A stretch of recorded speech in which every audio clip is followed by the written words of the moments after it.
Hello friends, मैं doctor Dwarka consultant psychologist. आज हम बात करेंगे बहुत ही जरूरी टॉपिक पर। रिश्ते में क्या अधिक मायने रखता है, व्यक्ति का रंग रूप, चाहे वो मेल हो फीमेल हो, यानी कि व्यक्ति का रंग रूप या व्यक्ति की पर्सनैलिटी। और ये बहुत ही जरूरी टॉपिक है क्योंकि लगातार डिवोर्स की संख्या बढ़ती जा रही है, शादियां होती नहीं, दोस्ती होती नहीं और दूरियां बढ़ जाती है, तलाक हो जाते हैं। तो ये बहुत ही जरूरी टॉपिक है दोस्तों। एक निश्चित सीमा तक याद रखें, एक निश्चित सीमा तक रिश्ते में रंग रूप का यानी कि जो दिखावा है उसका इम्पोर्टेंस होता है, वो महत्वपूर्ण होता है। बाकी किसी भी रिश्ते को चलाने के लिए आकर्षण के अलावा बहुत सी चीज़ों की ज़रूरत होती है। उन्हीं की हम आज डिस्कस करेंगे। तो एक अध्ययन हुआ और उस अध्ययन में ये देखा गया कि पुरुष जो है रंग रूप को महत्व देते हैं, लेकिन उससे भी अधिक ये देखा गया कि जो उस रिसर्च में जिन पुरुषों ने भाग लिया उन्होंने बताया कि व्यक्तित्व बहुत अधिक मायने रखता है। यानी कि एक व्यक्ति के अंदर उसका स्वभाव कैसा है, संबंधों के प्रति उसकी भावना कैसी है, समझ कैसी है और सहजता कितनी है। तो ये सब चीजें आकर्षण से ज्यादा मैटर करती हैं। हालांकि किसी भी रिश्ते में सिर्फ दिखावा ही महत्वपूर्ण नहीं होता, महत्वपूर्ण चीज नहीं है या बात नहीं है। रिश्ते में दिखावा या दिखावे से ज्यादा एक व्यक्ति की अपनेपन, दोस्ती और बहुत सारी चीजों की जरूरत होती है। जो व्यक्ति केवल रंग रूप की ही परवाह करता है, बहुत से लोग ऐसे हैं जो केवल रिश्ते में या शादियों में सिर्फ रंग रूप की बात करते हैं। तो जो व्यक्ति केवल रंग रूप की परवाह करता है, उससे शायद इस बात का ध्यान ही नहीं रहता कि उसका जीवन साथी उसके प्रति क्या सोच रखता है या किसी परेशानी या मुश्किल से गुजर रहा होगा। यानी कि वो बहुत ही प्रैक्टिकल हो जाता है। और ये बहुत ज़रूरी है क्योंकि उस रिश्ते में सिर्फ दिखावा या दिखावट ही हो, ये बहुत ही गलत हो जाता है उस रिश्ते के लिए। तो भावनाएं होना बहुत ज़रूरी है। यदि अच्छा शारीरिक रंग रूप ही सब कुछ होता है तो बहुत सी शादियां सफल क्यों नहीं होती, जहां पर जो महिलाएं हैं या पुरुष हैं ये बहुत अधिक अच्छे दिखने वाले होते हैं, सुंदर होते हैं, तो वो सफल क्यों नहीं होती। यही एक बहुत बड़ा रीजन है। तो रिश्ते में दिखावे से ज्यादा महत्व रखने वाली क्या चीजें हैं, बहुत ही जरूरी टॉपिक है। आप पॉइंट टू पॉइंट देखिए। यानी कि एक रेखा, एक ऐसा जीवन साथी जो आपसी जीवन शैली का पूरक हो, जो आपसी जीवन शैली का पूरक हो। सिर्फ दिखावे पे आधारित रिश्ते लंबे समय तक नहीं चलते, ये बहुत ही क्लियर बात है।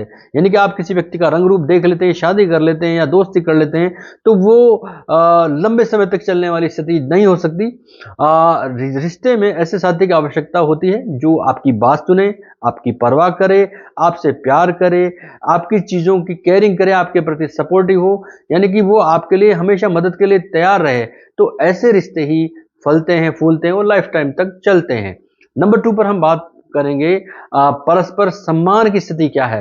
दोस्तों, रिश्तों में एक और बहुत बड़ी चीज है जो मैटर करती है, वो है परस्पर सम्मान। क्योंकि रिश्तों में अगर आपसे सम्मान नहीं होगा तो रिश्ते आपस में जुड़ नहीं पाएंगे। यानी कि जोड़े रखने के लिए, रिश्तों को जोड़े रखने के लिए परस्पर सम्मान बहुत जरूरी है। इसके बिना लोगों में, यानी कि दो लोगों में मनमुटाव हो जाता है, दूरियां हो जाती है, मेंटल कॉन्फ्लिक्ट्स हो जाते हैं। तो आत्मसम्मान बेहद जरूरी है। नंबर 3 पर हम बात करेंगे एक साथी जिसका आपके साथ आपको साथ किस तरह वो आप उसके साथ रह पाते हैं या उसका साथ किस तरह आपको मिलता है, ये देखना बहुत ज़रूरी है। चाहे आपका पार्टनर कितना भी अच्छा क्यों ना हो, कितना भी सुंदर क्यों ना हो, लेकिन यदि वो आप लोगों में आपस में नहीं बनती है, तो आप उसके साथ एक कमरे में 1 मिनट भी नहीं गुजार सकते। ये बहुत ही क्लियर कट बात है। तो इसलिए आपके, या आप देखिए, यदि आपके पार्टनर से आप बिना लड़े, बिना बहस करे, किसी भी सेंसिटिव मैटर पर यदि आप बात कर लेते हैं, उसके ऊपर बिल्कुल डिस्कशन हो जाता है, तो ये आपके लिए बहुत ही अच्छी बात है। तो एक साथी आपको किस तरह आपके साथ मिलता है, किस तरह आपके साथ बात करता है, ये बहुत बड़ा मैटर करता है। नंबर 4 पर हम देखेंगे कि आप मनमुटाव को कैसे निपटाते हैं। जब आप में मनमुटाव होता है तो उसको आप किस तरह सॉल्यूशन की तरफ ले जाते हैं। अपने पार्टनर की बातें सुनना, उनको समझना बहुत ज़रूरी है। इसलिए जो लोग बहस के दौरान ऊँची आवाज़ में चीखते हैं, गुस्सा करते हैं, साथी को बोलने का मौका नहीं देते या वो उसको कुछ करने ही नहीं देते, तो ऐसी स्थिति में रिश्ते टूट जाते हैं।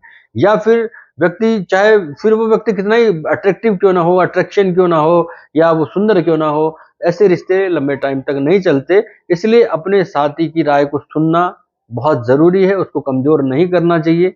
ताकि रिश्ते बने रहे। नंबर 5 पर हम बात करेंगे शेयर्ड वैल्यूज यानी कि साझा मूल्य।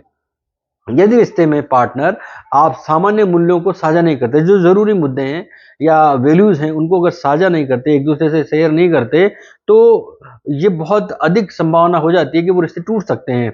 साझा मूल्य किसी भी रिश्ते को बहुत अलग तरह से डिफाइन करते हैं। यानी मान लीजिए कि आप अपने किसी भी होने वाले जीवन साथी से आप फाइनेंशियली डिस्कस नहीं कर पा रहे हैं, या राजनीति पर डिस्कस नहीं कर पा रहे हैं, या कल्चरल टॉपिक्स पर डिस्कस नहीं कर पा रहे हैं, तो फिर उस रिश्ते में शेयरिंग नहीं हो पा रही है, बातचीत की पूरी तरह शेयरिंग नहीं हो पा रही है।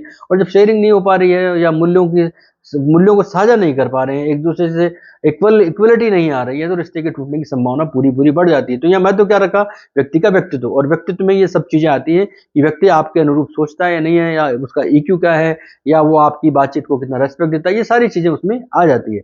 नंबर 6 पर हम बात करेंगे भावनात्मक बुद्धिमत्ता यानी कि ईक्यू। ये बहुत बड़ा मैटर करता है, आप इसको अच्छे से समझिए। हर एक रिश्ते में EQ यानी कि इमोशनल क्वोशेंट का होना बहुत जरूरी है, भावनात्मक बुद्धिमत्ता का होना बहुत जरूरी है। इसकी बहुत अधिक आवश्यकता पड़ती है। बिना आप सोचिए, आप बिना अपने साथी का उपहास किए, उसको तुच्छ दिखाए, उसको नीचा दिखाए, उसको कमतर दिखाए, यदि आप उसका बात सुन लेते हैं, उसको वेटेज दे देते हैं, तो ये आपके अच्छे EQ का परिचायक होता है, यानी कि आप में अच्छी बुद्धिमत्ता है। और अगर आप ऐसा नहीं कर पा रहे, तो रिश्ते टूटने की स्थिति में आ सकते हैं। आप बात-बात में अगर साथी को कमतर दिखाएँगे, कमज़ोर दिखाएँगे, तुच्छ दिखाएँगे, नीचा दिखाएँगे, तो ये आपकी EQ अच्छी नहीं है। तो भावनात्मक बुद्धिमत्ता किसी भी रिश्ते को दिखाने के लिए बेहद-बेहद ज़रूरी है। ध्यान रखें, सिर्फ़ भावनात्मक बुद्धिमत्ता ही है जो ये बताती है कि आप आपके साथी को कौन-सी बात चोट पहुँचा सकती है, कौन-सी बात उनको नेगेटिव कर सकती है, कौन-सी उनको दुःख पहुँचा सकती है।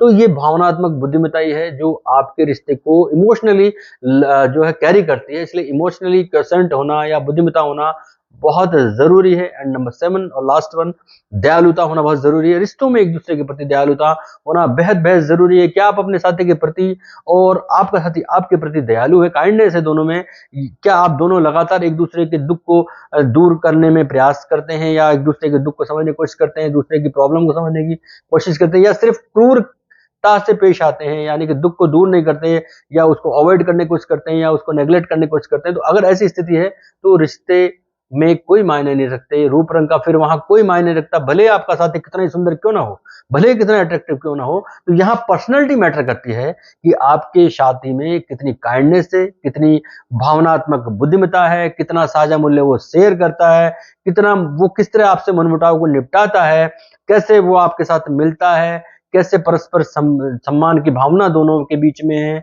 और एक ऐसा जीवन साथी जो आपकी जीवन शैली का पूरक बनता है। तो ये सारी चीजें पर्सनैलिटी में आती हैं। इसलिए याद रखें, रूप रंग कभी भी एक रिश्ते को लंबे चलने के लिए जरूरी नहीं है। जरूरी है कि उसकी पर्सनैलिटी क्या है, कैसे वो आपका साथ निभाता है, और इन 7 मूल्यों के आधार पर आप अपने जीवन साथी को परखें, और जीवन जो आप आगे बढ़ रहे हैं शादी की दिशा में, उसमें आप बढ़ें। और अगर आप शादी भी कर लेते हैं, तो आप इन मूल्यों को वेटेज दें, ताकि आपका जीवन, जो शादी का वैवाहिक जीवन है, वो बहुत अच्छा बना रहे और लाइफ टाइम वो कैरी रहे। ये मेरा वीडियो यहीं तक था। आपको अगर कोई राय रखनी हो तो जरूर रखें दोस्तों। अगर कोई जानकारी चाहनी है तो जरूर चाहिए। इस तरह के वीडियो मैं और आपके लिए लाऊंगा। सिर्फ आप मेरे वीडियो को कमेंट दें, लाइक करें, शेयर करें। धन्यवाद।